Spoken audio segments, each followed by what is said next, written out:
আমার সাধের জীবন বিছাই গেল রে আমার ভাইয়ের কারণে।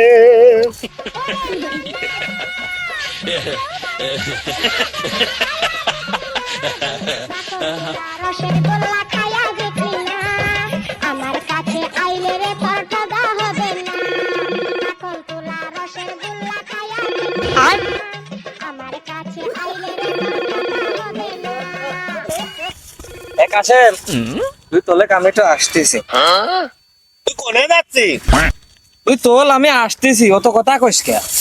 ওই দেখো রোগে টান ধরেছে। তুমি ওনে কি করতে গেছো আমি বুঝতেছি না। ওই শালা কি কাম করিয়ে খাওয়া লোক নাকি? রোদের ভিতর আমার একার বসা থিয়ে।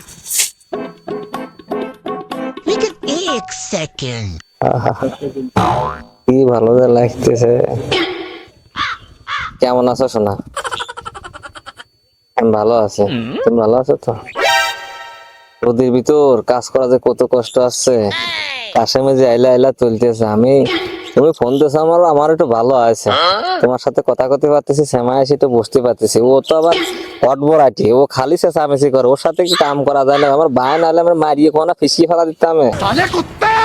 মেয়ে মানুষ হয়তো ভালো দেখতেছে না, রোদি যাওয়া লাগে না, কাজ করা লাগে না। আমারে কত কষ্ট দেওয়াছ তোমরা, বউ মানুষ বাড়ি থাকবা, কি মজা, তোমারই বেশি মজা, আমারে কোনো ই নেই। আবার এই যে কাশেম কসাল পারতেছ না, আমি যদি না যাই ও শালা আবার বহাবই করবি নি। ওই দেখো আমি জানি তো, আমি জানি। ওই দেখো চিত হয়ে গাছের সাথে বসে ওর সাথে কথা করছে।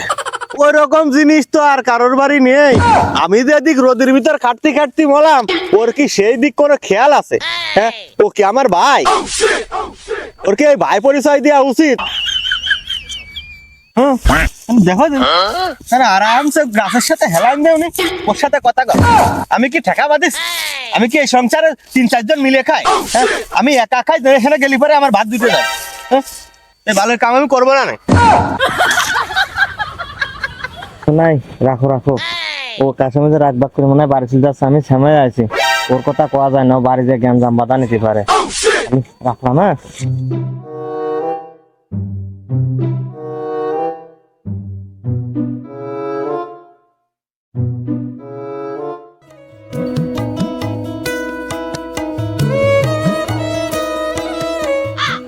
আমি কাজ কাম করতে পারবো না। আজ বাড়িতে আব্বার কাজ করবো, এর যে কোনো একটা সমাধান না করলে আমি কাজ করতে পারবো না।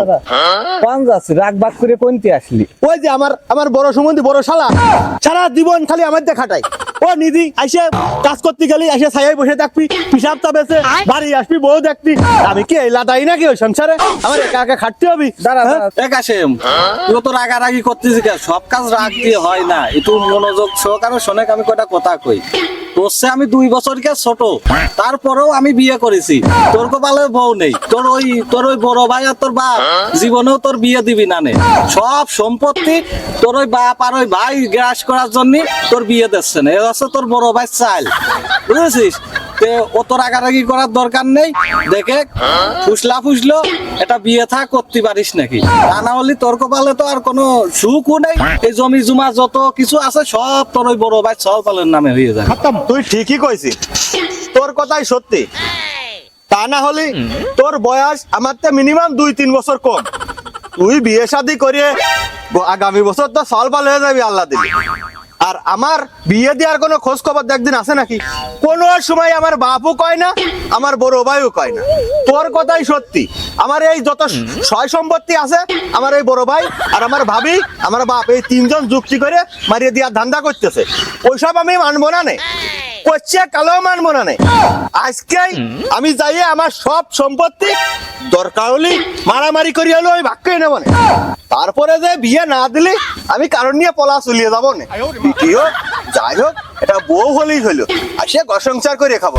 ভাই এতদিন পর তুই ঠিক বুঝা বুঝেছিস, দেখ ওই রকমই একটা পাস নেই। বিয়ে কিন্তু তোর করতেই হবে এবার, যেভাবেই হোক। আজ বাড়িতে হয় একবার নাই অক্ষর। তিনবার মারিয়ে দিছি, কাম হলেও একটা হতেই পারে। 3 বাপ বিটা এবার ঠাপাঠাপি করে বাড়ি যায়।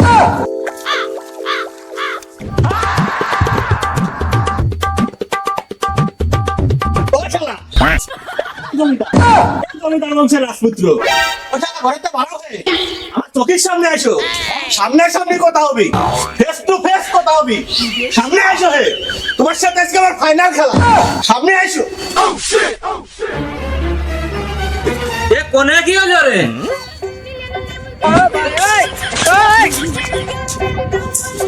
আয় চলে আয়।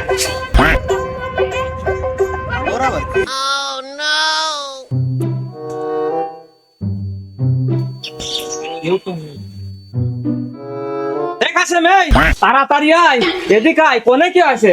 আসিস না কা? তাড়াতাড়ি আয়। ও শালা, তুমি ডালবেলা নিয়ে কোন যাচ্ছ?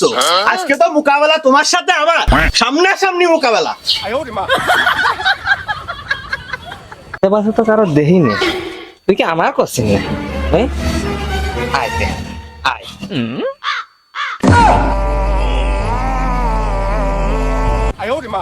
আয় চলি আয়, আজকে তোর সাথে মোকাবেলা হয়ে যাবে। তুই কি রাইদিনে আমার এমন এমন কথা কইস, আমার আর সহ্য হয় না। আয়, চলে আয় আজকে।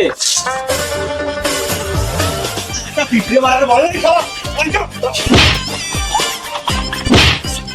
ওরে বাবা, বুঝি? ওই কিরে ওই কিরে ওই কিরে ওই কিরে ওই কিরে ওই কিরে ওই কিরে ওই কিরে ওই কিরে ওই কিরে মনে আমার আগুন জ্বলে, যৌবন ভরা অঙ্গে। আমি নষ্ট মনে নষ্ট চোখে দেখি তোমাকে, মন আমার কি পারবো না, সেদিন আমার অপমান করেছিল এ জায়গায়, এই পটান যায়।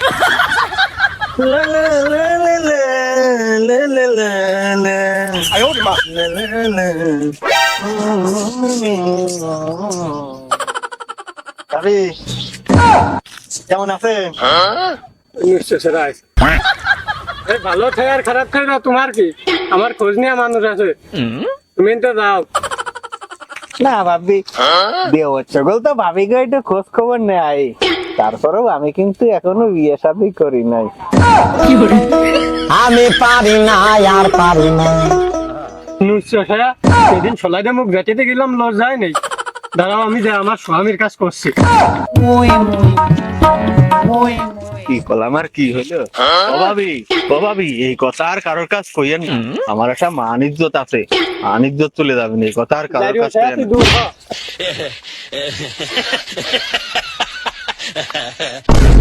কাসেমের এত বড় সাহস, আমার বোর দিক নজর দেয়, আজকে এর একটা ভিত করেই ছাড়বো।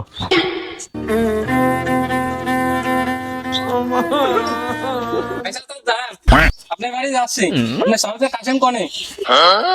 দুই ভাই তো মারামারি কাটাকাটি করে কনে গেছে, আমি তো তারই খুঁজতে বেড়াইছি। খুঁজবেন কোনে আপনি? কার বদ্দিক চক্কর দাঁড়া রয়েছে, দৈনিক গেলে আমার বদ জ্বালাই। আজকে আমার বড় আমার কাছে রিপোর্ট দিয়েছে যে ওই কাসেম সেরাটা আমার জ্বালাই, আমার ইফতিজি করে। ওটা বিয়ে দিচ্ছে না, ছোটটা বিয়ে দিতে কি হয়, ঘরে খুঁটি বানাবেন নাকি? ওটা বিয়ে দেন না, কিছু না, সারিয়ে বাড়ি জ্বালাতন করে এবার এই রিপোর্ট। সাওয়ালটা নিয়ে তো আমি তো আর মলাম, আমার মান সমান সবই তো গেল। বাড়িতে একবার অশান্তি করবো, আবার পরের বউ নিয়ে আসছে জ্বালা যন্ত্রণা করবো, আমি তো আমার বিবাদের বুঝে পড়ে গেলাম। আমি কোন জায়গায় যাবো সমুদ্রে এই চারিও সওয়াল নিয়ে কত জীবনটা তামা তামা করে হেলা দিলে সবার ওই বড় বড় সওয়ালের তো আবার শেষ করে দিলে। আবার বাবু অত শত বুঝি না, তোমার এই সওয়াল কাসেমের জন্য পাড়ার একটা মহিলা নিশ্চিন্তে থাকতে পারতেছে না, ভালোভাবে থাকতে পারতেছে না। কালকে সালিশ তোমার সওয়াল কাসেমের নিয়ে সালিশের জন্য হাজিরা আসাই, কথাটা যেন মনে থাকে। সাওয়াল নিয়ে তো মলাম, আমি তো কি করি, মান সমান তো সব চলে গেল।